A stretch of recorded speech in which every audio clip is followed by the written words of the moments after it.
O meu próprio marido e minha mãe se uniram para fazer de mim uma mercadoria.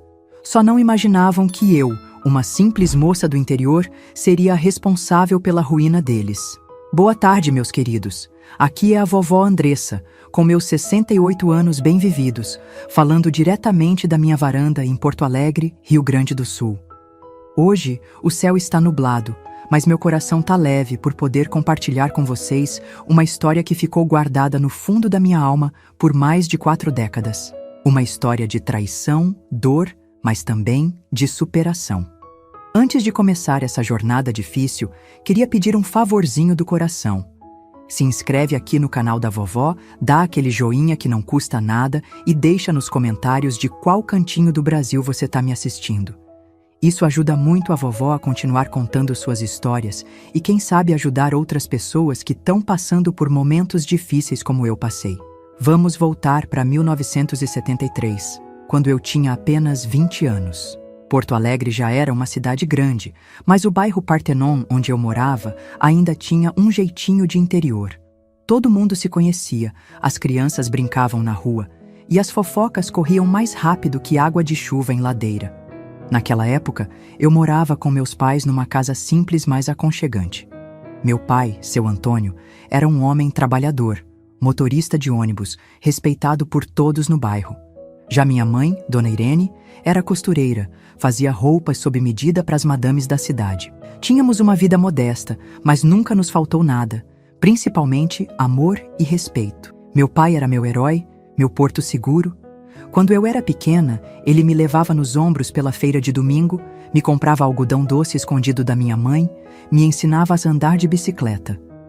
Quando fiquei mocinha, era ele quem espantava os rapazes atrevidos, quem me dava conselhos sobre a vida, quem secava minhas lágrimas quando alguma amizade me decepcionava. Andressinha, ele sempre dizia com aquele sotaque carregado dos colonos italianos. Na vida, a gente encontra muita gente ruim, disfarçada de boa. Confie nos seus instintos, eles nunca te enganam. Se eu tivesse ouvido esse conselho até o fim, talvez minha história fosse diferente. Mas a vida tem seus planos, não é mesmo? Tudo começou a mudar no inverno de 1972. Era um junho particularmente frio, daqueles que fazem os ossos doerem. Meu pai começou a reclamar de dores nas costas, de um cansaço que não passava. No início, todos achamos que era só o peso dos anos de trabalho pesado. Dirigir ônibus naquelas estradas esburacadas não era moleza. É só cansaço, filha.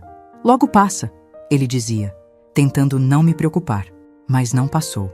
As dores aumentaram, ele emagreceu, começou a ter dificuldade para urinar. Depois de muita insistência minha e da minha mãe, ele finalmente foi ao médico. Lembro daquele dia como se fosse hoje. O consultório frio, o cheiro de álcool, o médico de óculos grossos e cara séria. Seu Antônio, o senhor está com um tumor na próstata. Precisamos fazer mais exames, mas pelo que estou vendo, já está bem avançado. Foi como se o mundo desabasse sobre nós. Câncer, naquela época, era quase uma sentença de morte, principalmente para quem não tinha dinheiro para tratamentos caros. Meu pai, sempre tão forte, tão cheio de vida, agora enfrentava um inimigo invisível que o consumia por dentro. Os meses seguintes foram um pesadelo. Hospitais, exames, remédios que custavam os olhos da cara. Minha mãe trabalhava dobrado na máquina de costura, eu larguei o curso de magistério para trabalhar como caixa numa padaria. Fazíamos de tudo para conseguir dinheiro para o tratamento. Mas o câncer foi mais forte. Em menos de 6 meses, meu pai já não conseguia levantar da cama. Aquele homem forte, que carregava sacos de cimento nas costas sem reclamar, agora pesava menos que uma criança. A morfina já não aliviava as dores, e seus olhos, antes tão vivos, agora pareciam distantes, como se já estivessem vendo outro mundo. Numa noite chuvosa de janeiro de 1973, ele me chamou ao lado da cama. Segurou minha mão com uma força que eu não sabia que ainda tinha. Andressinha, ele disse, a voz quase um sussurro, cuida da tua mãe. Ela é forte por fora, mas fraca por dentro. E cuida de ti também. Não deixa ninguém te diminuir. Nunca. Foram suas últimas palavras para mim. Na madrugada, enquanto a chuva castigava o telhado, meu pai partiu desse mundo. Tinha apenas 48 anos. O enterro foi simples, mas o cemitério ficou cheio. Parecia que metade do bairro estava lá, prestando as últimas homenagens ao seu Antônio do ônibus. Motoristas, cobradores, vizinhos, todos com histórias sobre como meu pai tinha ajudado em algum momento, como tinha sido gentil, honesto, trabalhador. Eu fiquei ali, parada na chuva fina, sem conseguir chorar. Era como se uma parte de mim tivesse sido enterrada junto com ele. A dor era tão grande que eu não conseguia nem expressar. Os dias que se seguiram foram nebulosos. Eu me arrastava para a padaria, atendia os clientes como um robô, voltava para casa e encontrava minha mãe sentada na poltrona do meu pai, olhando para o nada. A casa, antes tão cheia de vida e risos, agora parecia um mausoléu. Minha mãe mudou depois da morte do meu pai. Não foi de uma vez, foi aos poucos, quase imperceptível no início. Ela, que sempre foi uma mulher forte, decidida, começou a se apoiar em mim para tudo. Qualquer decisão, qualquer conta para pagar, qualquer problema com a casa, tudo caía nos meus ombros de 20 anos. Você é igualzinha ao seu pai, ela dizia. Forte, decidida, eu não sei viver sem ele. No começo, eu aceitei esse papel. Afinal, tinha prometido ao meu pai que cuidaria dela. Mas logo percebi que algo não estava certo. Ela começou a sair mais, a voltar tarde, às vezes com cheiro de bebida. Gastava o dinheiro que não tínhamos em roupas novas, em perfumes caros. Quando eu questionava, ela chorava, dizia que precisava se sentir viva de novo. Você não entende, Andressa. Perdi o amor da minha vida. Preciso me distrair ou vou enlouquecer. Foi nesse período conturbado que conheci Adivaldo. Ele apareceu na padaria numa manhã de abril, pedindo 1 quilo de pão francês e 2 sonhos de creme. Alto, moreno, olhos verdes que contrastavam com a pele bronzeada, e um sorriso que iluminava o ambiente. Vestia-se bem, calça social, camisa de botão, sapatos engraxados, o que já o destacava no nosso bairro simples. A senhorita tem o sorriso mais bonito que já vi, ele disse enquanto eu empacotava os pães. Corei na hora, desajeitada com o elogio. Não estava acostumada a receber cantadas, principalmente de homens tão elegantes. Obrigada, murmurei sem graça. Meu nome é Adivaldo. Sou advogado, acabei de abrir um escritório aqui perto. Vou virar cliente frequente se o pão for tão bom quanto o atendimento. Ele voltou no dia seguinte. E no outro. E no outro. Sempre no meu horário, sempre com um elogio discreto, sempre comprando algo a mais. Logo estava trazendo flores. Para o ambiente ficar mais bonito, dizia ele, mas todos na padaria sabiam que eram para mim. Numa sexta-feira, depois de quase 2 semanas dessa rotina, ele finalmente criou coragem. Andressa, gostaria de me acompanhar num cinema amanhã? Tá passando aquele filme novo do Roberto Carlos. Hesitei. Não saía com ninguém desde a morte do meu pai. Não tinha cabeça, nem tempo, nem vontade. Mas havia algo em Adivaldo. Talvez a gentileza, talvez o jeito respeitoso, talvez só o fato de ser uma distração bem-vinda que me fez aceitar. Pode ser, respondi. Mas tenho que estar em casa cedo. Minha mãe... Claro, claro. Ele interrompeu sorrindo. Sou um cavalheiro, Andressa. Vai ser apenas um cinema e talvez um lanche depois. Te prometo que antes das 10 você estará em casa, sã e salva. E assim começou. Nosso primeiro encontro foi exatamente como ele prometeu. Cinema, um lanche na lanchonete da esquina e antes das 10 eu estava em casa. Ele nem tentou me beijar, apenas um beijo suave na mão ao se despedir. Foi uma noite maravilhosa, disse ele. Espero que possamos repetir. Minha mãe estranhou quando contei que tinha saído com alguém. Um advogado? E o que um advogado quer com uma menina simples como você? Suas palavras me magoaram, mas não o suficiente para me impedir de continuar vendo Adivaldo. Nos finais de semana seguintes, saímos mais vezes. Cinema, praça, um passeio no Guaíba. Ele era sempre gentil, atencioso, interessado no que eu tinha a dizer. Me fazia sentir especial, importante. No nosso 5º encontro, ele me beijou pela primeira vez. Foi doce, respeitoso, sem pressão. Quando nos separamos, seus olhos verdes brilhavam com uma intensidade que me deixou sem fôlego. Acho que estou me apaixonando por você, Andressa, ele confessou. Eu já estava apaixonada há tempos. Como não estaria? Adivaldo era tudo o que qualquer moça sonhava. Bonito, educado, trabalhador, com futuro promissor. E mais importante, ele me tratava como uma rainha. Nosso namoro se tornou oficial quando ele veio jantar em casa e pediu permissão à minha mãe. Para minha surpresa, ela estava arrumada, perfumada, sorridente, muito diferente da mulher deprimida que eu via todos os dias.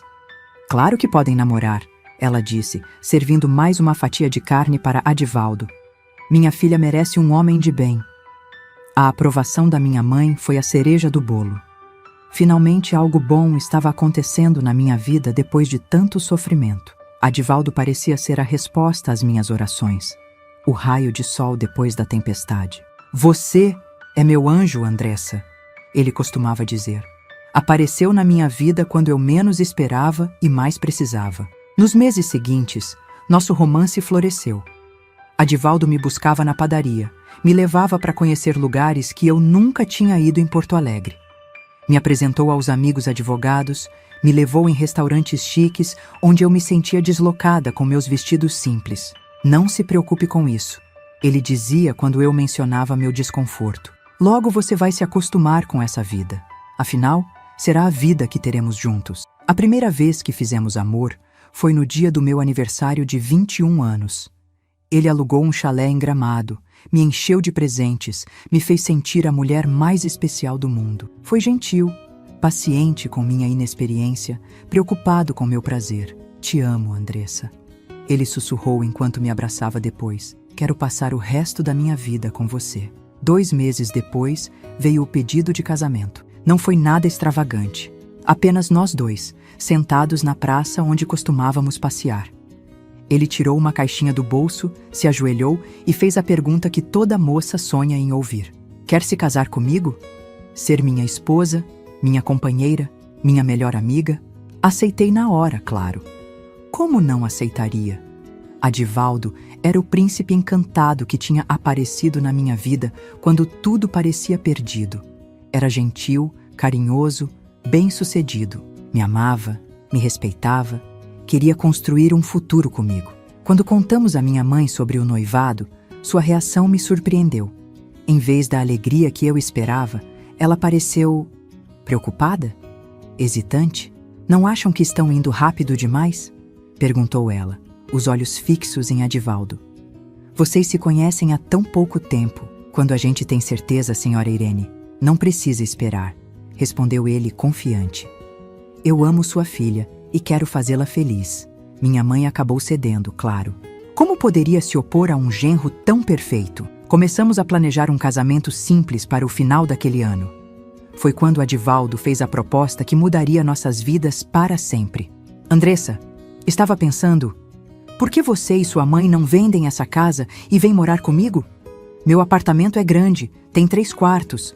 Sua mãe não precisaria ficar sozinha e economizaríamos com o aluguel dela. A ideia me pegou de surpresa. Morar todos juntos antes mesmo do casamento? Não era o que eu tinha imaginado para o início da nossa vida a 2. Mas Adivaldo tinha argumentos convincentes. Pensa bem, amor. Sua mãe está sozinha. Você se preocupa com ela. Assim, você pode cuidar dela e nós já começamos nossa vida juntos. É prático e econômico. Quando apresentamos a ideia à minha mãe, ela hesitou novamente. Não sei, filha. Não quero atrapalhar o início da vida de vocês. Que isso, sogra? Adivaldo interveio com seu charme habitual. A senhora nunca vai atrapalhar. Pelo contrário, vai nos ajudar. Andressa ainda é jovem, inexperiente. Vai precisar dos conselhos da senhora para ser uma boa dona de casa. Foi assim que, 3 meses antes do casamento, vendemos nossa casinha no Partenon e nos mudamos para o apartamento de Adivaldo, no centro de Porto Alegre. Era realmente espaçoso, bem mobiliado, com uma vista linda da cidade. Eu me senti como uma princesa saindo da choupana para o castelo. As primeiras semanas foram um sonho. Adivaldo era o noivo perfeito, atencioso, carinhoso, sempre trazendo pequenos presentes, me fazendo sentir amada. Minha mãe parecia mais animada também, empolgada com os preparativos do casamento, fazendo planos para decorar seu novo quarto. Eu deveria ter percebido os primeiros sinais. Os olhares demorados que Adivaldo lançava para minha mãe quando achava que eu não estava vendo. As conversas que cessavam abruptamente quando eu entrava na sala.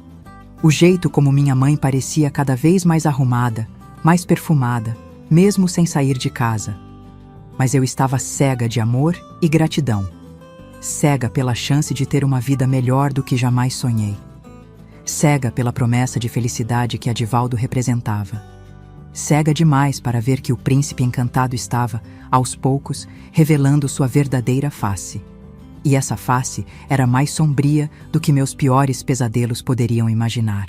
Não demorou muito para o conto de fadas começar a desbotar como roupa velha no varal.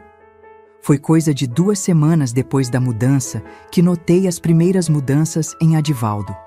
Pequenas coisas no início, tão sutis que eu duvidava do que via.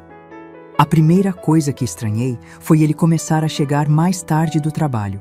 Antes, quando ainda namorávamos, ele fazia questão de estar em casa às 6 em ponto. Agora, raramente chegava antes das 8, 9 da noite. Quando questionado, sempre tinha a mesma desculpa na ponta da língua. O escritório tá bombando, amor. Muitos clientes novos. É bom sinal. Significa mais dinheiro para nossa vida de casados. Acreditei, claro. Por que não acreditaria? Ele era advogado. Pessoas precisavam de advogados a toda hora. E além disso, Adivaldo nunca tinha me dado motivos para desconfiar. A segunda coisa estranha foi a mudança na nossa intimidade. Antes tão carinhoso, tão presente, agora sempre tinha uma desculpa para não me tocar. Tô cansado. Amanhã preciso acordar cedo. Tô com dor de cabeça. Justificativas que soavam vazias, mas que eu engolia com um sorriso forçado, dizendo que entendia. É normal, me consolava, falando sozinha no espelho do banheiro. Todo casal passa por fases assim.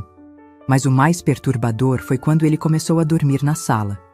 Começou com uma noite, depois 2, logo virou rotina. A desculpa era sempre a mesma. Ronco muito, amor. Você precisa descansar bem para trabalhar na padaria de manhã. Na sala durmo no sofá e não atrapalho ninguém. Aquilo me incomodava profundamente. Que noiva dorme separada do noivo por causa de ronco? Mas engoli mais essa, como já tinha engolido tantas outras coisas na vida. Afinal, ele era tão bom para mim, tão generoso ao acolher minha mãe, tão trabalhador. Quem era eu para reclamar de pequenos detalhes? Enquanto isso, minha mãe parecia florescer naquele apartamento. Ela, que depois da morte do meu pai tinha se tornado uma sombra triste, agora cantarolava pela casa, fazia penteados elaborados, usava as roupas mais bonitas que costurava. Eu deveria ter ficado feliz com essa mudança, mas algo naquilo tudo me incomodava, sem que eu soubesse exatamente o que. Tua mãe tá tão animada com o casamento, comentou Adivaldo uma noite durante o jantar. Acho que ela tá feliz de te ver bem encaminhada. Aquilo fez sentido na época. Qual mãe não ficaria feliz vendo a filha prestes a se casar com um homem de bem? Ignorei aquela vozinha no fundo da minha cabeça que dizia que havia algo mais acontecendo bem debaixo do meu nariz. Foi numa quarta-feira de setembro, faltando apenas 2 meses para o nosso casamento, que a primeira peça do quebra-cabeça caiu no lugar. Eu tinha saído mais cedo da padaria com dor de cabeça e voltei para o apartamento sem avisar ninguém. A ideia era deitar um pouco, tomar um chá e melhorar antes que Adivaldo chegasse do trabalho. Quando abri a porta, ouvi risos vindos da cozinha. Risos de minha mãe, mais joviais e leves do que eu ouvia há anos. Fui me aproximando silenciosamente, curiosa, quando ouvi uma voz masculina que reconheci imediatamente. Adivaldo. Congelei no corredor sem entender. Eram 2 da tarde. Que diabos Adivaldo estava fazendo em casa àquela hora? Ele deveria estar no escritório, trabalhando nos tais casos que o mantinham ocupado até tarde da noite. Ela não desconfia de nada. Ouvi minha mãe dizer, a voz baixa, mas audível. Andressa sempre foi ingênua demais. Como o pai, respondeu Adivaldo, e os 2 caíram na risada. Naquele momento, senti como se o chão tivesse se aberto sob meus pés. Recuei silenciosamente até a porta e saí sem ser notada, o coração batendo tão forte que achei que fosse desmaiar ali mesmo no corredor. Caminhei sem rumo pelas ruas de Porto Alegre, tentando processar o que tinha acabado de descobrir. Adivaldo estava mentindo sobre trabalhar até tarde. Ele e minha mãe estavam tendo conversas pelas minhas costas, rindo de mim, me chamando de ingênua. E pior, comparando-me ao meu pai, como se isso fosse algo ruim, algo digno de piada. Voltei para casa horas depois, quando já tinha escurecido. Encontrei os dois na sala, assistindo televisão como se nada tivesse acontecido. "Onde você estava?" perguntou Adivaldo, aparentando preocupação. "Liguei na padaria e disseram que você tinha saído mais cedo." "Fui dar uma volta", respondi secamente. Precisava espairecer. Naquela noite, deitada sozinha na cama que deveria compartilhar com meu futuro marido, chorei silenciosamente até pegar no sono. Ainda não sabia exatamente o que estava acontecendo, mas meu coração já sabia que era algo terrível. Nos dias que se seguiram, comecei a prestar mais atenção. Os olhares cúmplices entre eles. O jeito como pareciam sempre estar cochichando quando eu não estava por perto. As desculpas cada vez mais frequentes de Adivaldo para não passar tempo comigo. "Tenho que resolver uns detalhes do casamento", dizia ele, saindo de casa nos finais de semana. "Vou ajudar ele", completava minha mãe, pegando a bolsa e o seguindo. Voltavam horas depois, sempre com histórias vagas sobre terem visto salões, degustado bolos, escolhido convites, mas nunca traziam amostras, nunca pediam minha opinião.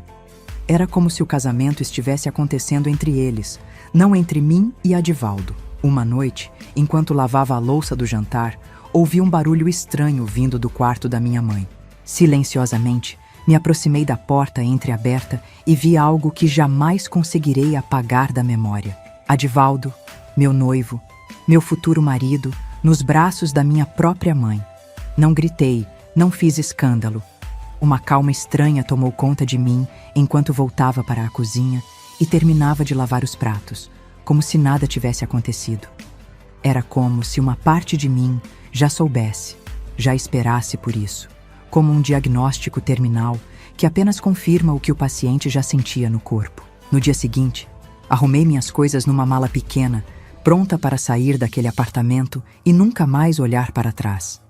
Mas quando estava saindo, Adivaldo me interceptou na porta. "Aonde você pensa que vai?" perguntou, bloqueando minha passagem. "Embora. Acabou, Adivaldo. Vi vocês dois ontem à noite. Esperava negação, talvez raiva ou vergonha. O que não esperava era o sorriso cínico que se formou no rosto dele. E daí? O que você vai fazer? Para onde vai? Não tem mais casa, não tem dinheiro, não tem nada nem ninguém." Suas palavras me atingiram como um tapa. Ele estava certo. Tínhamos vendido nossa casa. O dinheiro da venda tinha ido para uma conta conjunta que ele controlava, supostamente para os gastos do casamento. Eu trabalhava numa padaria ganhando uma miséria. Não tinha para onde ir, não tinha como recomeçar. "Fica", ele disse, num tom quase conciliador. "O casamento continua de pé. Precisamos um do outro, Andressa." "Como assim? Depois do que você fez com minha mãe?" Ele riu, um riso frio que me gelou a espinha. "Sua mãe e eu temos um acordo.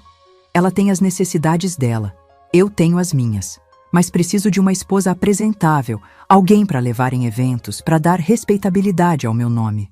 Você é perfeita para isso." Fiquei paralisada, incapaz de processar o que estava ouvindo. Adivaldo continuou, aproximando-se como uma serpente prestes a dar o bote. "Pensa bem, Andressa. Um teto sobre sua cabeça, comida na mesa, roupas bonitas, uma vida confortável. Tudo o que precisa fazer é ficar quietinha e fazer o papel de esposa dedicada em público. E no privado? Vou ter que fingir que não sei que você dorme com minha mãe? No privado, cada um segue sua vida. Eu tenho a minha, você pode ter a sua, desde que seja discreta. Muitos casamentos funcionam assim." Aquilo não era um casamento. Era um acordo comercial, uma transação onde eu venderia minha dignidade em troca de conforto material. Mas eu estava encurralada, sem opções, sem saída. "Preciso pensar", consegui dizer finalmente. "Pense", ele respondeu, afastando-se da porta. "Mas não demore muito, a oferta tem prazo de validade." Naquela noite, tranquei-me no quarto e chorei, até não ter mais lágrimas. Chorei pelo amor que pensei ter encontrado. pela traição dupla que sofri, pela memória do meu pai que parecia cada vez mais distante. E chorei principalmente por mim mesma, pela menina ingênua que acreditou num conto de fadas e acabou numa história de terror. Na manhã seguinte, Adivaldo saiu cedo para o trabalho, ou pelo menos foi o que disse. Minha mãe, que normalmente evitava ficar sozinha comigo desde que me mudei para o apartamento, bateu na porta do meu quarto. "Podemos conversar?" perguntou ela, a voz tão diferente da mãe amorosa que conheci na infância. Deixei-a entrar, mais por curiosidade do que por desejo de reconciliação. Ela sentou na beirada da cama, as mãos inquietas no colo, evitando meu olhar. "Adivaldo me contou que você sabe", começou ela. "Sei que vocês dois estão dormindo juntos pelas minhas costas?" "Sim, eu sei." Ela não negou, não pediu desculpas, apenas assentiu, como se confirmasse um fato banal, como o tempo nublado lá fora. "Ele te ofereceu um acordo." "Sim, um acordo nojento onde finjo ser esposa dele enquanto vocês dois continuam, fazendo o que fazem." Minha mãe finalmente levantou os olhos para mim e o que vi neles me assustou. Não havia culpa, não havia remorso. Havia apenas uma determinação fria, calculista. "Aceite, Andressa. É o melhor para todos nós." "O melhor? Como pode ser o melhor eu viver uma mentira? Você acha que seu pai e eu vivíamos o grande amor? Acha que aquele motorista de ônibus suado era o homem dos meus sonhos?" Suas palavras me atingiram como facadas. Sempre acreditei que meus pais tinham um casamento feliz, baseado em amor e respeito mútuo. Ouvir minha mãe falar assim do meu pai, especialmente depois de ele ter morrido de forma tão sofrida, era insuportável. "Não fala assim dele. Ele te amava. Cuidou de você até o fim. Ele era um bom homem", admitiu ela, com um dar de ombros. "Mas eu merecia mais. Sempre mereci mais. Adivaldo pode nos dar isso, Andressa. Uma vida que nunca tivemos, nunca teríamos de outra forma. Às custas da minha dignidade? Da memória do meu pai? Dignidade não paga contas, filha. Seu pai morreu e nos deixou sem nada. Temos que ser práticas." Naquele momento, olhando para aquela mulher que eu mal reconhecia, entendi que tinha perdido não apenas meu pai no ano anterior, mas também minha mãe. A mulher à minha frente era uma estranha, alguém para quem valores como lealdade, honra e amor familiar não significavam nada diante da perspectiva de conforto material. "Não vou fazer isso", disse finalmente, a voz mais firme do que me sentia. "Não vou viver essa farsa." "Então para onde vai? O que vai fazer? Acha que com seu salário de padeira consegue alugar um lugar para morar nessa cidade?" Ela tinha razão, e nós duas sabíamos disso. Eu estava encurralada, sem saída. "Tenho uma semana para decidir", respondi, mais para ganhar tempo do que por realmente considerar a proposta. Minha mãe assentiu, aparentemente satisfeita com a resposta. Antes de sair do quarto, virou-se uma última vez. "Pensa com a cabeça, não com o coração. O coração só serve para nos fazer sofrer." Quando a porta se fechou, senti uma solidão tão profunda que doía fisicamente. Em menos de 2 anos, tinha perdido meu pai para o câncer, meu noivo para a traição e agora minha mãe para uma ganância que eu não conseguia compreender. Estava completamente sozinha, num mundo que parecia determinado a me destruir. Mas algo nas palavras dela, algo na frieza com que falou do meu pai, acendeu uma chama dentro de mim. Uma chama de raiva, de indignação, de recusa em aceitar aquela situação como meu destino final. "Não vou desistir, pai", sussurrei para o vazio do quarto. "Não vou deixar que eles vençam." Naquela mesma tarde, fingi aceitar o acordo proposto por Adivaldo. Sorri, disse que ele estava certo, que era o melhor para todos. Vi o alívio em seus olhos, o orgulho de achar que tinha me dobrado, me vencido. "Você não vai se arrepender", disse ele me dando um beijo na testa como quem premia um cachorro obediente. "Vamos ter uma ótima vida juntos, do nosso jeito." "Sim", respondi sorrindo, enquanto por dentro meu sangue fervia. "Do nosso jeito." O que Adivaldo não sabia, o que minha mãe não imaginava, era que aquela menina ingênua, aquela Andressinha que eles julgavam tão fácil de manipular, tinha morrido junto com as últimas ilusões sobre o amor que achei ter encontrado. Em seu lugar, estava nascendo uma mulher determinada a não apenas sobreviver, mas a virar o jogo contra aqueles que tentaram destruí-la. Eu precisava de um plano. Precisava ser esperta, paciente, calculista, tudo o que nunca fui, tudo o que eles não esperariam de mim. E mais importante, precisava de provas concretas do que estava acontecendo naquele apartamento, algo que me desse poder de barganha quando chegasse a hora de agir. Durante as semanas seguintes, mantive o papel de noiva conformada. Sorria nos momentos certos, não questionava as saídas de Adivaldo, fingia não notar quando ele e minha mãe desapareciam juntos por horas. Continuei trabalhando na padaria, juntando cada centavo que conseguia esconder, preparando-me para o momento em que precisaria fugir. O que eu não sabia é que o destino tinha planos ainda mais sombrios para mim. Planos que transformariam minha vida num pesadelo muito pior do que eu poderia imaginar, mas que também me dariam, ironicamente, as armas de que eu precisava para minha vingança. Por isso, eu peço de coração, curta esse vídeo e se inscreva no canal. Saber que minha história pode ajudar alguém já faz tudo valer a pena. Outubro de 1973 chegou com um frio fora de época em Porto Alegre. As noites estavam mais compridas e eu, cada dia mais angustiada dentro daquele apartamento que se tornara minha prisão. O casamento estava marcado para dezembro, faltavam menos de 2 meses, e eu ainda não tinha encontrado uma saída para aquela situação. Cada centavo que conseguia esconder do meu salário na padaria ia para o fundo de fuga que criei, guardado numa latinha de biscoitos na parte de trás do armário. Mas o dinheiro acumulava lentamente, insuficiente para me dar a liberdade que eu tanto ansiava. Adivaldo e minha mãe estavam cada vez mais descarados. Já não se preocupavam tanto em esconder o caso, sabendo que eu tinha aceitado o acordo. Trocavam carícias na minha frente, cochichavam pelos cantos, riam de piadas particulares durante o jantar. Cada momento era uma pequena tortura, uma facada no meu coração já tão ferido. Naquela época, eu trabalhava das 5 da manhã à 1 da tarde na padaria. Chegava em casa exausta, mas ainda precisava fazer as tarefas domésticas: cozinhar, limpar, lavar roupa. Minha mãe, que antes era uma dona de casa exemplar, agora mal levantava um dedo para ajudar. Passava os dias se embelezando, saindo para fazer compras com o dinheiro de Adivaldo, vivendo a vida de madame que sempre sonhou. Você devia agradecer, me disse ela certa vez, vendo meu rosto cansado enquanto eu preparava o jantar depois de um dia inteiro na padaria. Adivaldo dá pra gente uma vida que seu pai nunca pôde dar. Mordi a língua para não responder, para não dizer o que realmente pensava dela. Cada insulto à memória do meu pai era uma punhalada, mas eu engolia a dor, focada no meu plano de fuga.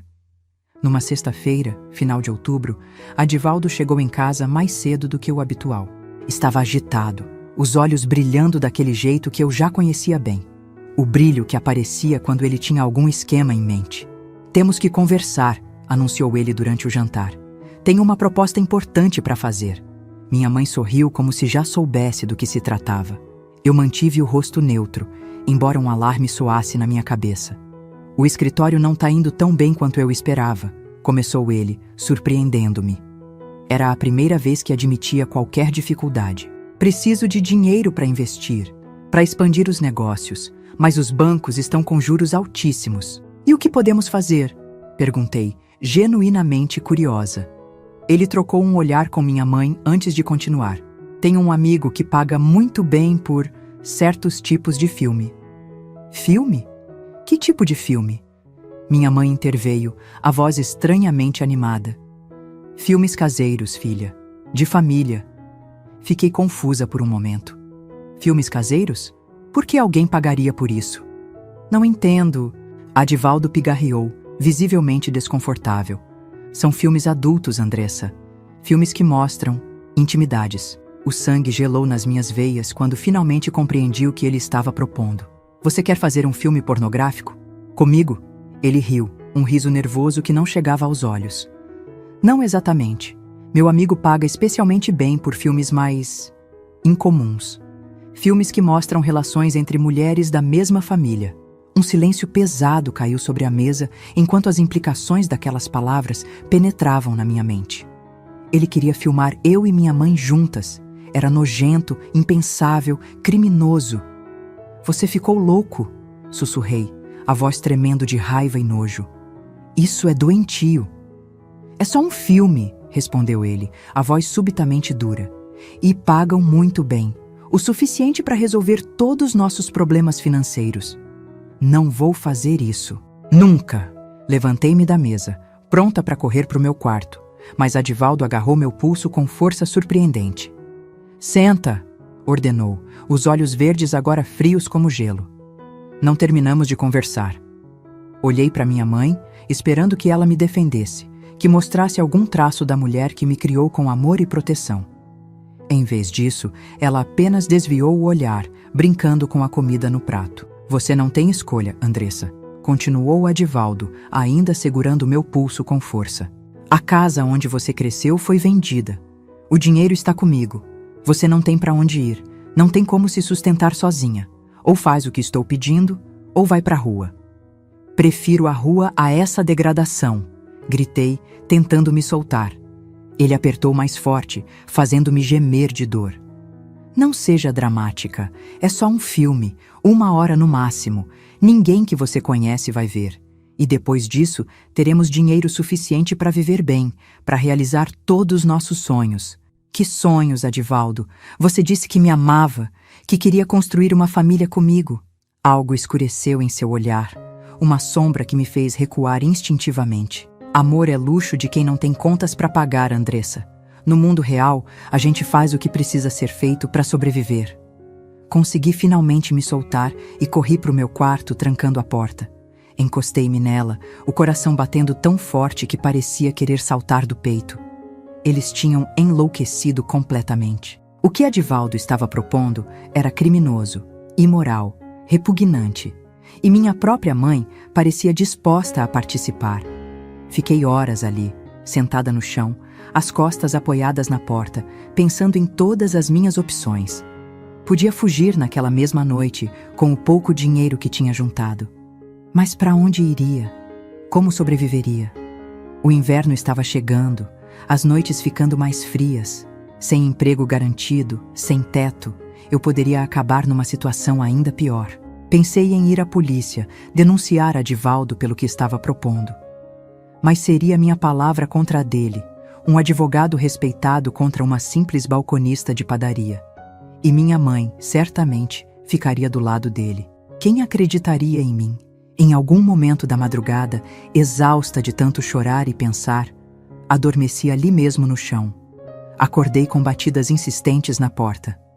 Andressa, abre. Precisamos conversar. Era a voz da minha mãe, não de Adivaldo. Hesitei, mas acabei abrindo a porta. Ela entrou rapidamente, fechando-a atrás de si. Você precisa fazer isso, filha, disse sem preâmbulos. Não temos outra opção. Sempre tem outra opção, mãe, respondi, a voz rouca de tanto chorar. Como pode sequer considerar uma coisa dessas? É sua filha, seu próprio sangue. Ela suspirou, sentando-se na beirada da minha cama. Você não entende como o mundo funciona, Andressa. Acha que a vida é um conto de fadas, que o bem sempre vence, que amor resolve tudo. Não é assim, nunca foi. O pai não te ensinou isso. Ele era um homem bom, honesto. E morreu deixando a gente na miséria, rebateu ela, a voz amarga.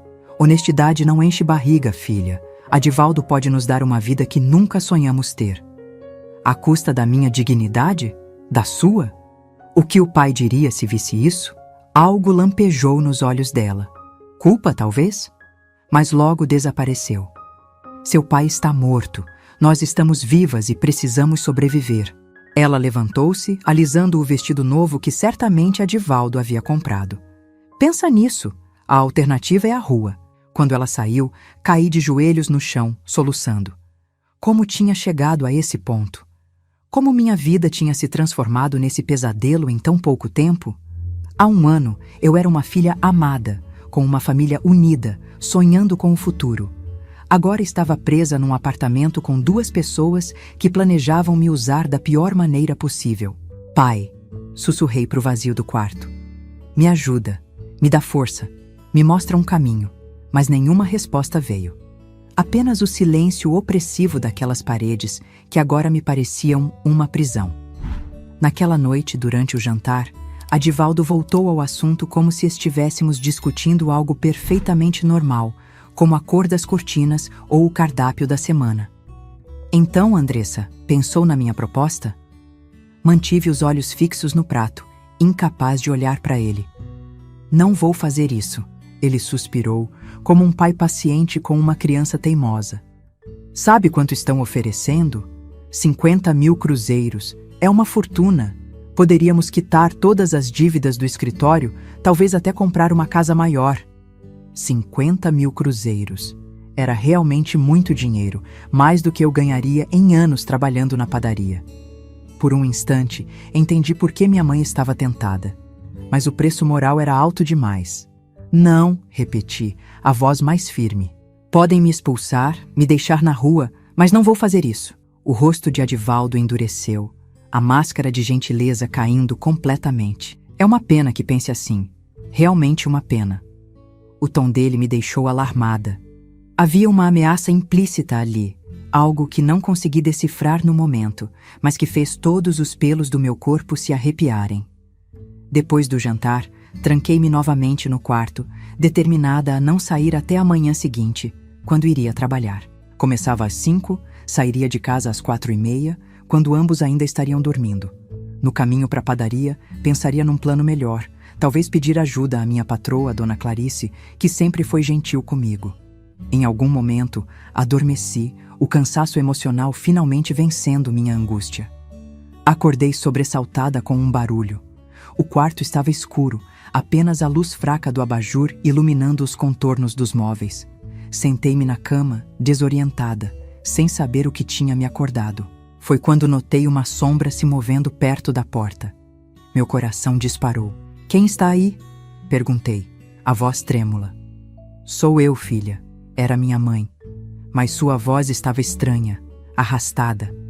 Consegui discernir a silhueta dela se aproximando da cama. O cheiro forte de álcool chegou às minhas narinas antes mesmo dela sentar na beirada do colchão. "Mãe, tá tudo bem?" Ela riu, um riso que não reconheci. Amargo, frio, quase cruel. "Nada tá bem, Andressa. Nada nunca esteve." Sua mão tocou meu rosto, um toque que deveria ser maternal, mas que me causou um arrepio de apreensão. "Você se parece tanto com seu pai?" continuou ela, a voz cada vez mais arrastada. "Os mesmos olhos, o mesmo jeito teimoso. Mãe, você bebeu? Melhor voltar para o seu quarto e..." Não terminei a frase. Sua mão, que antes acariciava meu rosto, desceu pelo meu pescoço, pelos meus ombros, numa carícia que nada tinha de maternal. Congelei, incapaz de processar o que estava acontecendo. "Mãe!" exclamei finalmente, afastando-me. "O que tá fazendo?" Foi então que notei outra presença no quarto, uma silhueta masculina perto da porta, observando. "Adivaldo." "O que tá acontecendo?" perguntei, o pânico crescendo na minha voz. "O filme, Andressa," respondeu ele calmamente. "Já que você não quis cooperar por bem, vai ser por mal."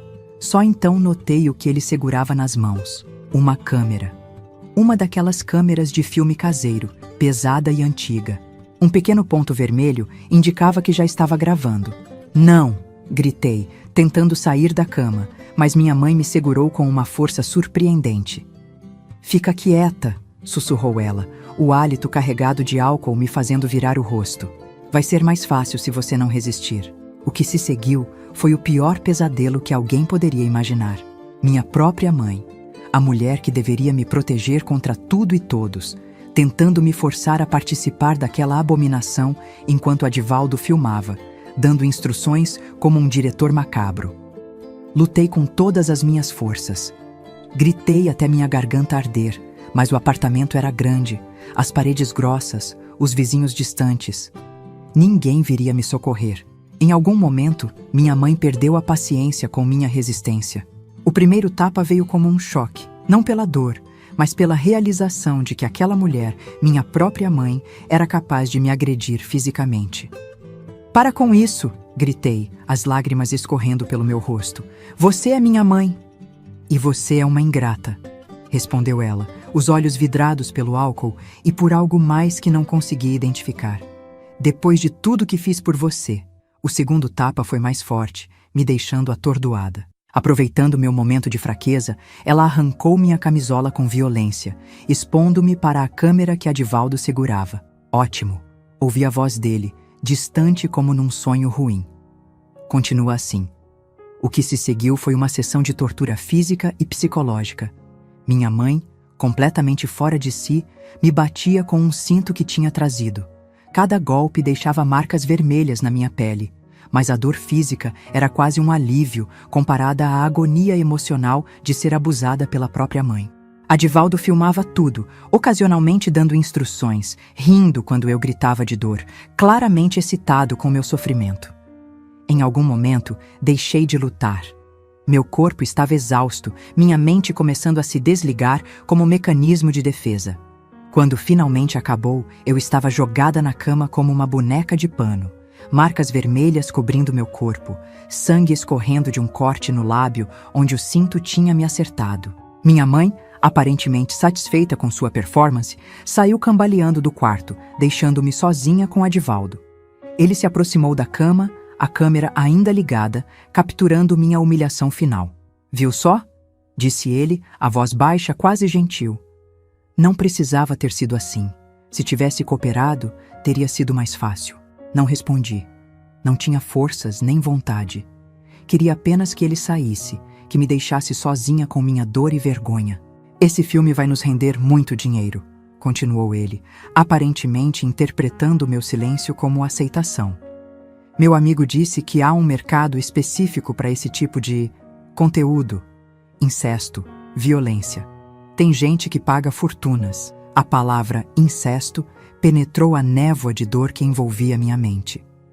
Era isso que tinham feito comigo? Era assim que chamariam o abuso que sofri? Descansa, disse ele, finalmente desligando a câmera.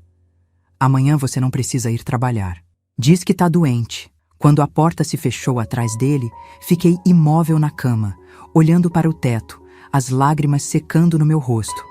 Algo tinha se quebrado dentro de mim naquela noite. Não apenas minha confiança nas pessoas, minha fé no amor familiar. Algo mais profundo, mais essencial. Mas enquanto ali deitada, ouvindo as risadas abafadas vindas da sala, onde minha mãe e Adivaldo provavelmente comemoravam seu feito macabro, uma nova emoção começou a tomar o lugar da dor e da vergonha. Uma emoção que nunca tinha sentido com tanta intensidade. Ódio. Um ódio puro, cristalino, que clareou minha mente como um raio em noite escura. Eles tinham me roubado tudo, minha dignidade, minha inocência, minha confiança no mundo. Mas não deixaria que roubassem meu futuro. Não deixaria que saíssem impunes depois do que fizeram. Lentamente, ignorando a dor que percorria cada centímetro do meu corpo, levantei-me da cama. Arrastei-me até o banheiro do meu quarto, onde tomei um banho quente, deixando a água levar embora as marcas físicas daquela noite, sabendo que as cicatrizes emocionais permaneceriam para sempre. Depois, deitada novamente na cama, comecei a formular um plano. Não um plano de fuga como antes, um plano de vingança. Uma vingança que seria tão completa, tão devastadora, que Adivaldo e minha mãe se arrependeriam amargamente do dia em que decidiram me transformar em sua vítima. Aquela noite de outubro de 1973 marcou o fim da menina ingênua que fui um dia. No seu lugar, nasceu uma mulher determinada a fazer justiça com as próprias mãos, não importando o preço que tivesse que pagar. O sol ainda não tinha nascido quando abri os olhos na manhã seguinte. Meu corpo inteiro doía. Cada movimento era uma lembrança brutal da noite anterior. Levantei devagar, tentando não fazer barulho. O apartamento estava em silêncio. Adivaldo e minha mãe provavelmente ainda dormiam, exaustos depois da bebedeira e da violência que praticaram contra mim. Peguei o pequeno espelho de mão e examinei os danos. Meu lábio estava cortado e inchado. Marcas vermelhas, algumas já roxas, cobriam meus braços, costas e pernas. Tinha um corte na sobrancelha que não lembrava como aconteceu. Mas o pior eram os olhos. Meus olhos estavam diferentes, como se algo fundamental tivesse sido alterado para sempre neles. Hoje acaba, sussurrei para meu reflexo. De um jeito ou de outro, Vesti-me com cuidado, colocando uma blusa de manga comprida para esconder as marcas nos braços. Na cozinha, preparei café como se fosse um dia normal, tentando fazer o mínimo de barulho. Enquanto a água fervia, minha mente trabalhava no plano que tinha elaborado durante a noite insone. O primeiro passo era encontrar a câmera. Adivaldo certamente a tinha guardado em algum lugar, provavelmente trancada para que eu não tivesse acesso. Mas ele subestimava minha determinação. Terminei de preparar o café e voltei silenciosamente para o corredor, parando em frente à porta do quarto que eles compartilhavam. Pressionei o ouvido contra a madeira e ouvi roncos leves. Ainda dormiam profundamente. O escritório de Adivaldo ficava no final do corredor. Ele sempre o mantinha trancado, mas eu sabia onde a chave reserva era guardada, no vaso de planta da sala, enterrada superficialmente na terra. Quantas vezes o vi escondendo-a ali, achando que eu não percebia? Com o coração batendo forte, peguei a chave e abri a porta do escritório. O aposento estava na penumbra, cortinas fechadas bloqueando a pouca luz da madrugada. Fechei a porta atrás de mim e liguei a pequena luminária na escrivaninha. Onde ele guardaria a câmera? Meus olhos percorreram a sala metodicamente. A estante de livros jurídicos? A escrivaninha cheia de papéis? O armário de arquivo? Decidi começar pelo lugar mais óbvio, as gavetas da escrivaninha. A primeira continha apenas material de escritório. A segunda, documentos diversos. A terceira estava trancada. Bingo! Pensei, sentindo um frio na barriga. Olhei em volta, procurando algo que pudesse usar para abrir a gaveta. Encontrei um abridor de cartas de metal na superfície da escrivaninha. Com cuidado, enfiei-o na fechadura e manipulei até ouvir um clique suave. A gaveta deslizou, revelando seu conteúdo. Ali estava a câmera, junto com várias fitas já usadas, rotuladas com datas e nomes que prefiro não recordar. Aparentemente, eu não era a primeira vítima deles. Peguei a câmera com mãos trêmulas, verificando se ainda tinha a fita da noite anterior. Estava lá, a evidência de toda a brutalidade que sofri, registrada para sempre em película. Mas não era só a câmera que me interessava. Continuei vasculhando a gaveta e encontrei uma pasta com documentos. Ao abri-la, meu coração quase parou. Eram papéis da venda da nossa casa, comprovantes de depósitos, extratos bancários. Todo o dinheiro que supostamente estava sendo guardado para o casamento tinha sido desviado para uma conta em nome apenas de Adivaldo. Peguei a câmera e os documentos mais importantes, guardando-os na bolsa que tinha trazido comigo. Fechei a gaveta e recoloquei o abridor de cartas exatamente onde estava. Saí do escritório, tranquei a porta e devolvi a chave ao vaso de planta. O segundo passo do meu plano era mais arriscado. Precisava sair do apartamento sem ser notada e chegar à delegacia mais próxima. O problema é que não tinha certeza se conseguiria voltar antes deles acordarem. Se percebessem minha ausência e notassem que a câmera sumiu, eu estaria em grande perigo. Decidi arriscar. Peguei meu casaco, a bolsa com as provas e saí silenciosamente do apartamento. O relógio da sala marcava 5h15 da manhã. As ruas de Porto Alegre ainda estavam desertas, o ar frio do final de outubro cortando meu rosto. Caminhei apressadamente, ignorando a dor que ainda sentia pelo corpo.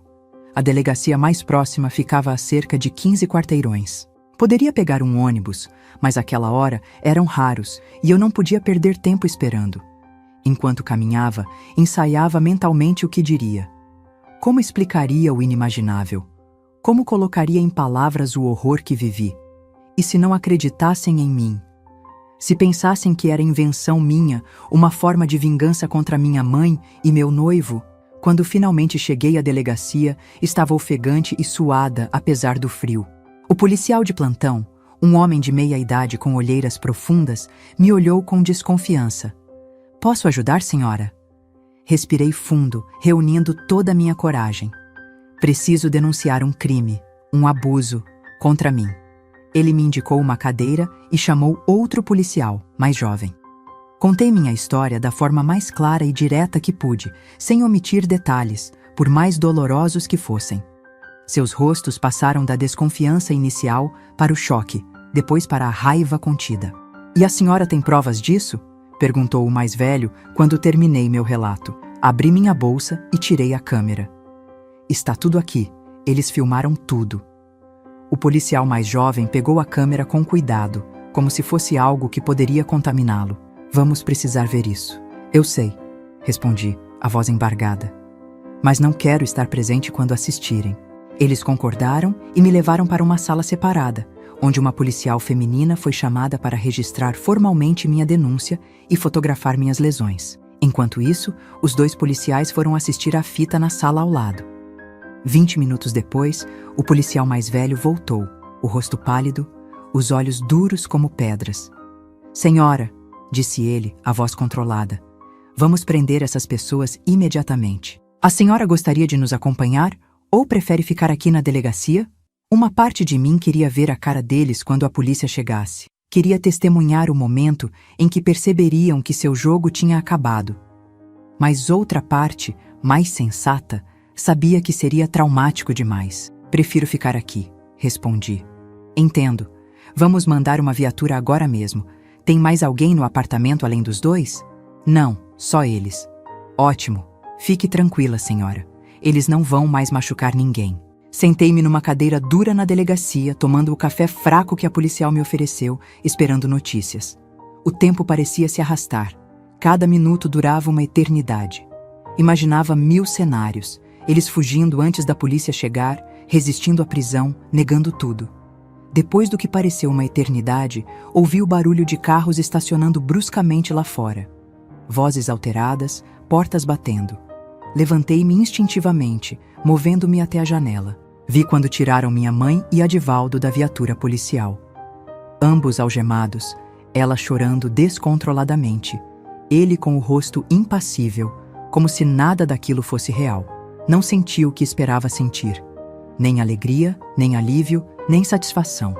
Apenas um vazio imenso, como se uma parte de mim tivesse morrido naquela noite e nunca mais voltaria. O policial mais velho veio até mim. Encontramos mais fitas no apartamento.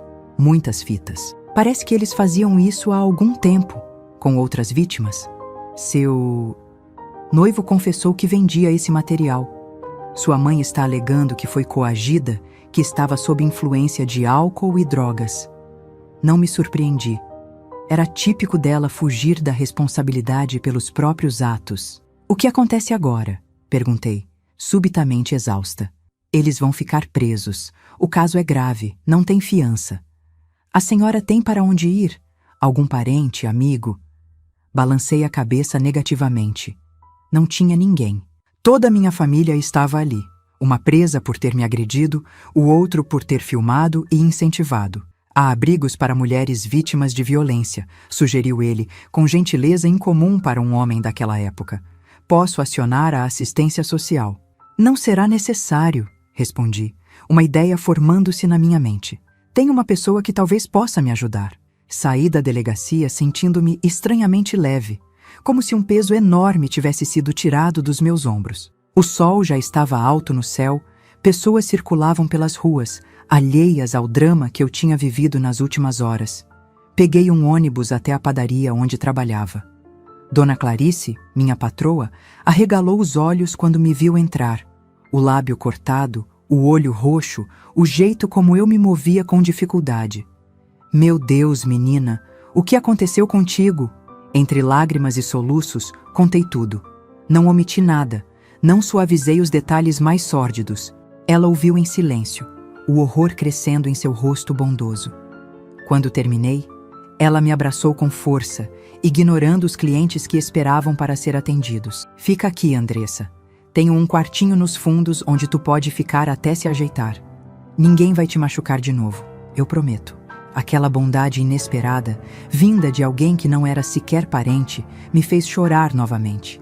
Mas desta vez, eram lágrimas de alívio, de gratidão, talvez até de esperança. Nos dias que se seguiram, as notícias se espalharam rapidamente. Advogado e sogra presos por abusar de jovem estampava a manchete do jornal local. Meu nome não foi mencionado, graças a Deus, mas a história era clara o suficiente para quem conhecia os envolvidos. O julgamento foi rápido para os padrões da época. As evidências eram irrefutáveis. As fitas, meus ferimentos, os depoimentos de outras vítimas que foram identificadas e tiveram coragem de se manifestar. Adivaldo e minha mãe foram condenados a vários anos de prisão. Nunca fui visitá-los. Para mim, ambos estavam mortos. O dinheiro da venda da nossa casa foi recuperado judicialmente e devolvido a mim. Não era uma fortuna, mas foi suficiente para recomeçar minha vida. Continuei trabalhando na padaria de Dona Clarice por mais alguns meses, morando no quartinho dos fundos, economizando cada centavo. Em meados de 1974, tomei uma decisão drástica.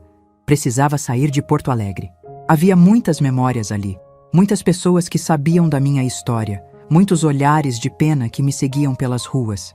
Queria um lugar onde ninguém me conhecesse, onde pudesse ser apenas Andressa, não a moça daquele caso terrível. Gramado, na Serra Gaúcha, parecia o lugar perfeito. Pequena, turística, com oportunidades de trabalho e longe o suficiente de Porto Alegre para me dar um novo começo. Usando o dinheiro que tinha guardado, aluguei um pequeno apartamento perto do centro e comecei a procurar emprego. Foi assim que acabei como garçonete no Chalé da Serra, um restaurante tradicional que servia fondue e outros pratos típicos para os turistas. O trabalho era puxado, especialmente nos finais de semana e temporadas de férias, mas pagava razoavelmente bem e as gorjetas complementavam minha renda. Lentamente, fui reconstruindo minha vida. Fiz amizades, aprendi a confiar novamente. Não completamente, nunca completamente, e até comecei a sorrir de vez em quando. As memórias da noite de terror nunca desapareceram completamente, mas se tornaram mais distantes, como um pesadelo que vai perdendo força com o passar do tempo. Foi no Chalé da Serra que conheci Messias, em julho de 1976. Ele vinha de São Paulo, advogado como Adivaldo, mas tão diferente dele quanto o dia é da noite. Estava passando férias em Gramado e veio jantar no restaurante 3 noites seguidas, sempre sentando na minha seção. Na terceira noite, criou coragem e me convidou para um café depois do meu expediente. Recusei educadamente. A última coisa que queria era me envolver com outro homem, especialmente outro advogado. Ele não insistiu, respeitou minha decisão, mas voltou na noite seguinte e na outra, sempre gentil, sempre respeitoso. Aos poucos, sua persistência gentil foi quebrando minhas barreiras. Só um café, concordei finalmente, após quase 2 semanas. Nada mais. O café se transformou em um passeio pelo lago, o passeio em um cinema, o cinema em jantares. Quando suas férias terminaram, pensei que nunca mais o veria. Para minha surpresa, ele voltou no final de semana seguinte, e no outro, e no outro. São quase 6 horas de estrada de São Paulo até aqui, comentei, genuinamente perplexa com sua dedicação. Por você, eu dirigiria muito mais, respondeu ele, com aquela simplicidade honesta que era sua marca registrada. Demorei muito tempo para contar a ele sobre meu passado. Tinha medo de sua reação, medo de ver nojo, pena ou descrença em seus olhos. Quando finalmente criei coragem, quase 1 ano depois de nos conhecermos, sua resposta me surpreendeu. Obrigado por confiar em mim o suficiente para compartilhar isso, disse ele, segurando minhas mãos com firmeza. Não posso mudar o que aconteceu, não posso apagar essa dor, mas prometo que, enquanto eu viver, farei tudo para que você nunca mais se sinta vulnerável, nunca mais tenha medo. Casei com Messias em dezembro de 1977, em uma cerimônia simples na pequena igreja de Gramado. Dona Clarice veio de Porto Alegre para ser minha madrinha. Não tinha outros convidados do meu lado. Toda minha família estava morta para mim, literalmente ou figurativamente. Mudamos para São Paulo, onde Messias tinha seu escritório de advocacia. A adaptação à cidade grande foi difícil no início, mas ele foi paciente, me dando tempo e espaço para me acostumar. Nunca me pressionou a trabalhar fora, embora eu tenha escolhido fazer isso eventualmente, abrindo uma pequena confeitaria inspirada nos doces que aprendi a fazer em Gramado. Nosso primeiro filho, Antônio, nascido em 1979, recebeu o nome do meu pai. Seguiram-se mais 3, Paulo, Renata e Luiz. Criei meus filhos com o amor e a proteção que não recebi na fase final da minha infância. Nunca levantei a mão para eles, nunca usei palavras duras, nunca os fiz sentir menos do que as pessoas extraordinárias que são. Messias foi o companheiro que eu nunca sonhei que poderia ter. Paciente nos momentos em que os pesadelos voltavam, compreensivo quando certos gatilhos me faziam recuar para dentro de mim mesma, firme quando precisei de força para continuar. Nosso casamento não foi perfeito. Que casamento é? Mas foi construído sobre fundações sólidas de respeito, honestidade e amor genuíno. Nunca mais tive contato com minha mãe ou com Adivaldo. Soube, por acaso, que ela morreu na prisão em 1983, de pneumonia. Não senti nada, nem raiva, nem tristeza, nem alívio. Era como ouvir sobre a morte de uma estranha. Quanto a Adivaldo, não sei nem se ainda vive. Não importa. Ele não tem mais poder sobre mim, sobre minha vida, sobre minha capacidade de ser feliz. A cicatriz daquela noite de outubro nunca desapareceu completamente. Há momentos, mesmo agora, tantas décadas depois, em que um cheiro, um som, uma imagem me transportam brevemente de volta àquele quarto escuro. Mas aprendi a conviver com essas memórias sem deixar que elas definam quem sou. Sou Andressa, sou esposa, mãe, avó, sou sobrevivente. E a cada dia que acordo ao lado do homem que me ensinou a confiar novamente, a cada sorriso dos meus filhos e netos, a cada pequena alegria da vida cotidiana, venço novamente aquela noite terrível. A vingança mais doce não foi ver meus agressores atrás das grades. Foi construir uma vida plena, feliz e significativa, apesar do que eles tentaram me tirar. Foi provar, principalmente para mim mesma, que o mal pode deixar cicatrizes, mas não precisa envenenar o futuro. E essa, meus queridos, é a maior vitória que alguém pode conquistar. O tempo é o Senhor de todas as coisas, meus queridos. Ele cura, transforma, suaviza as bordas mais ásperas da nossa dor. Claro que algumas feridas são tão profundas que nunca cicatrizam completamente. Apenas aprendemos a viver com elas, como velhas companheiras de jornada. São Paulo me acolheu como uma mãe que eu nunca tive de verdade. A cidade grande, barulhenta e caótica se tornou meu refúgio, meu recomeço. Ninguém ali conhecia meu passado. Ninguém me olhava com aquela mistura de pena e curiosidade mórbida que tanto me incomodava em Porto Alegre. Era apenas Andressa, a esposa do Dr. Messias, depois a mãe do Antônio, do Paulo, da Renata e do Luiz. Nos primeiros anos, confesso que vivia em constante estado de alerta. Cada homem de terno que se parecia vagamente com Adivaldo me fazia congelar no meio da rua. Cada notícia sobre criminosos saindo da cadeia me deixava acordada à noite, imaginando se ele viria atrás de mim. Messias percebeu esse medo sem que eu precisasse verbalizar e fez questão de verificar periodicamente o status legal de Adivaldo, me garantindo que ele continuava preso, longe de nós. Ele nunca mais vai te machucar. Messias repetia sempre que eu acordava gritando depois de um pesadelo. Estou aqui, sempre vou estar. E estava mesmo. Sempre ao meu lado nas consultas com a psicóloga que finalmente comecei a frequentar em 1980. Depois que os pesadelos se tornaram tão intensos que afetavam minha capacidade de cuidar do pequeno Antônio. Sempre me apoiando quando decidi abrir minha confeitaria, mesmo que isso significasse menos tempo em casa.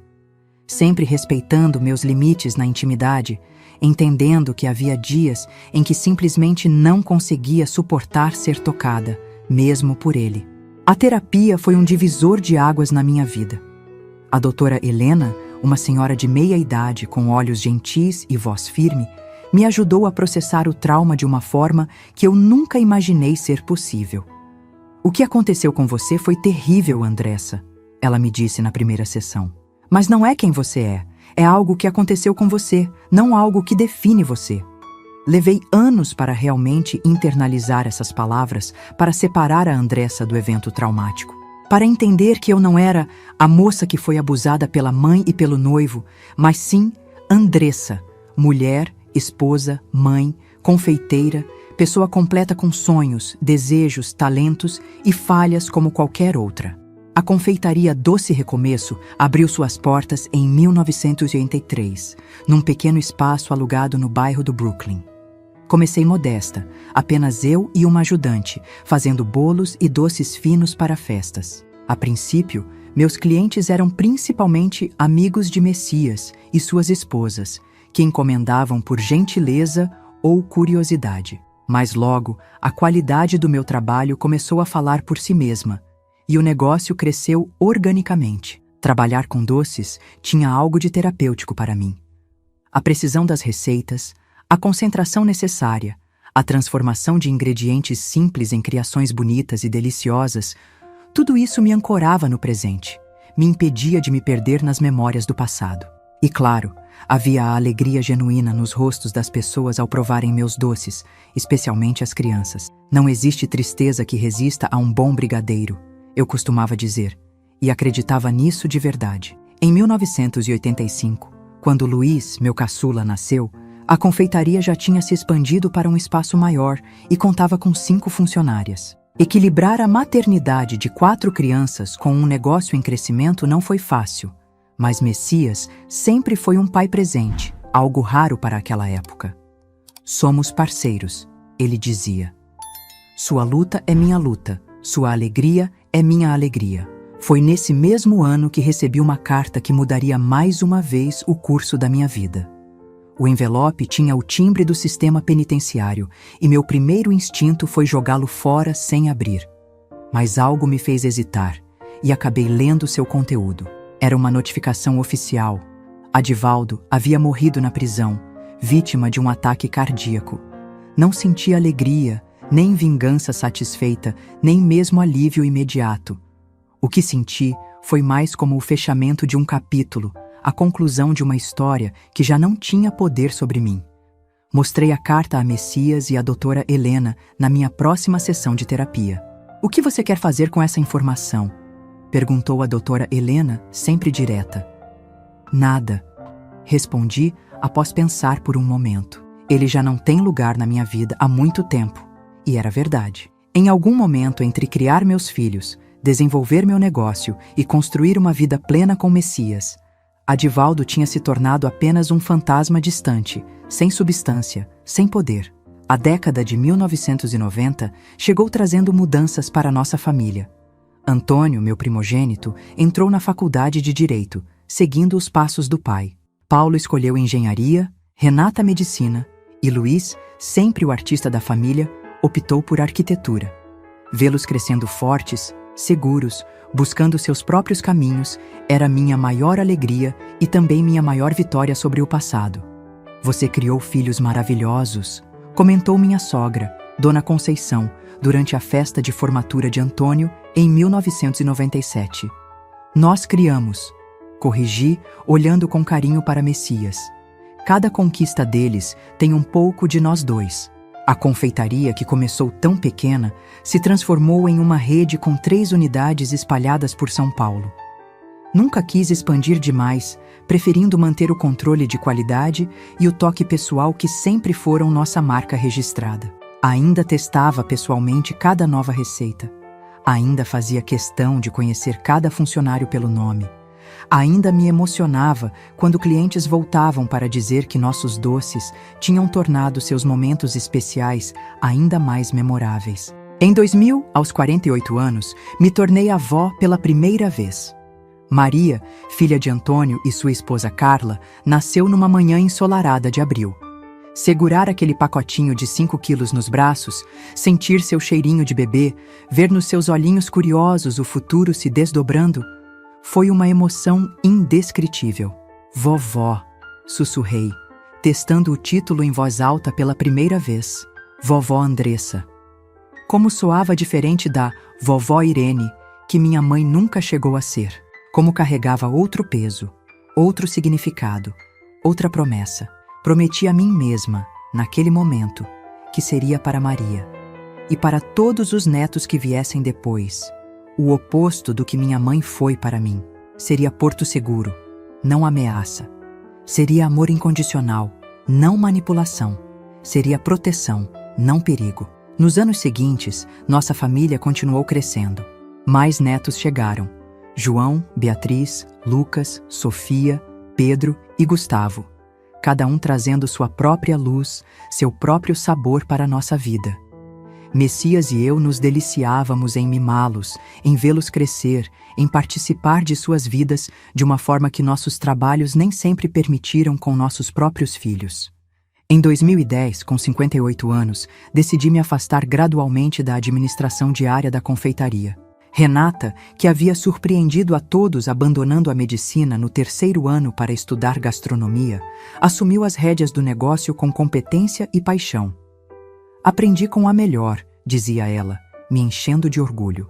Messias também começou a reduzir sua carga de trabalho no escritório de advocacia, passando mais casos para Antônio, que se tornara seu sócio. Começamos a viajar mais, conhecendo lugares que sempre sonhamos visitar: Paris, Roma, Lisboa, Nova York. Cada viagem era uma aventura, uma celebração da liberdade que conquistamos, da vida que construímos juntos. Foi durante nossa viagem a Portugal, em 2012, que Messias teve o primeiro aviso. Um mal-estar súbito durante um passeio em Sintra.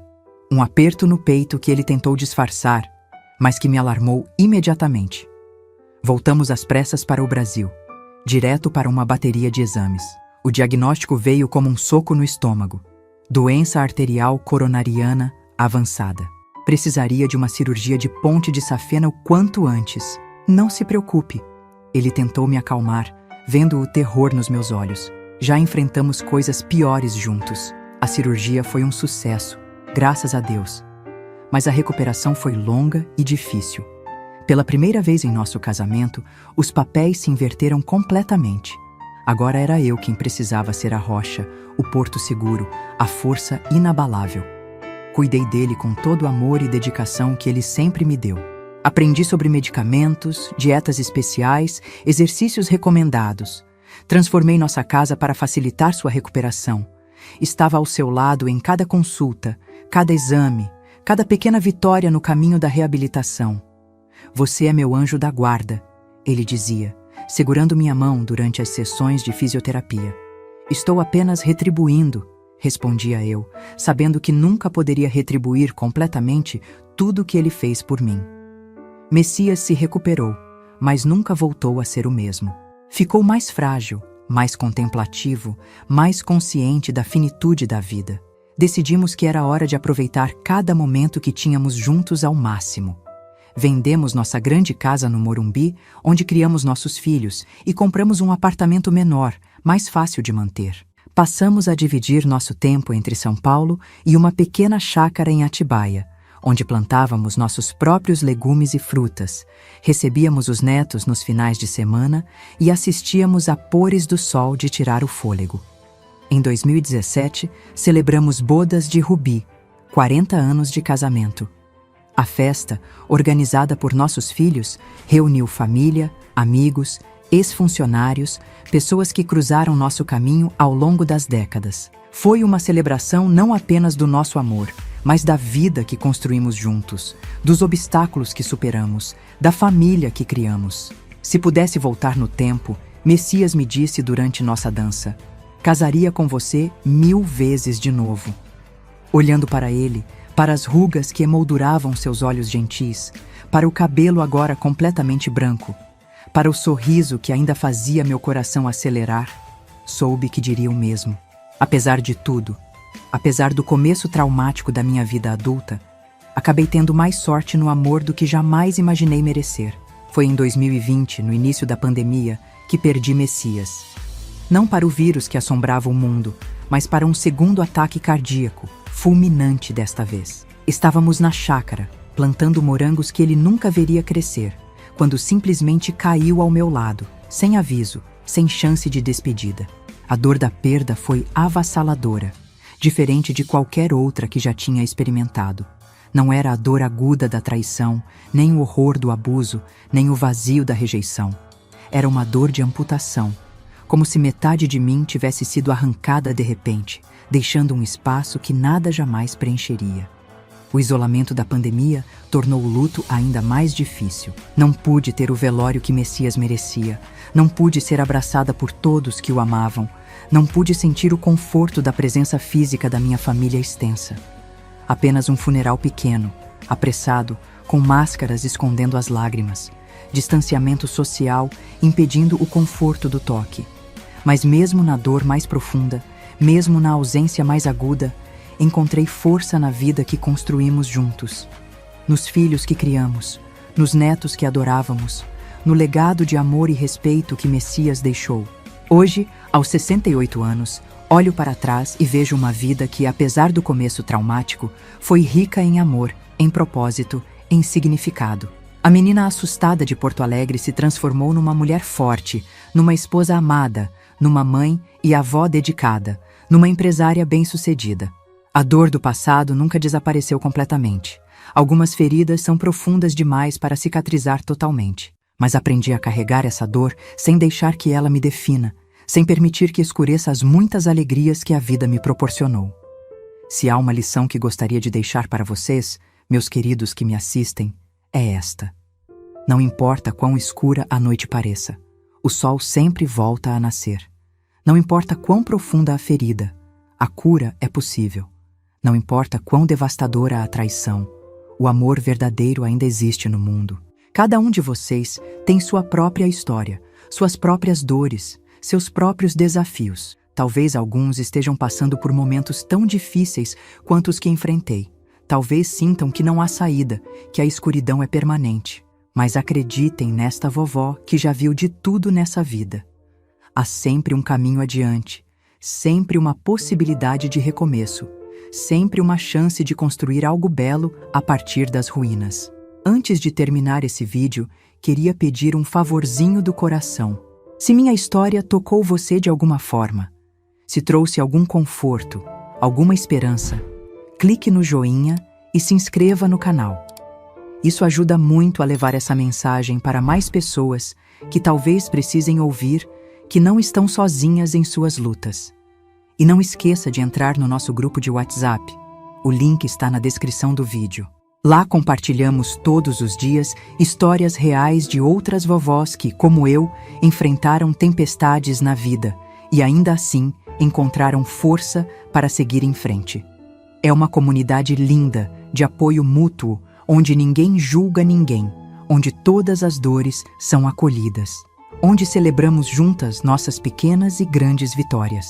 Como dizia meu Messias, a vida não é sobre esperar a tempestade passar, é sobre aprender a dançar na chuva. E, meus queridos, apesar de todas as tempestades, eu aprendi a dançar. Vocês também podem. Um abraço carinhoso desta vovó que torce muito por cada um de vocês. Até o próximo vídeo, se Deus quiser.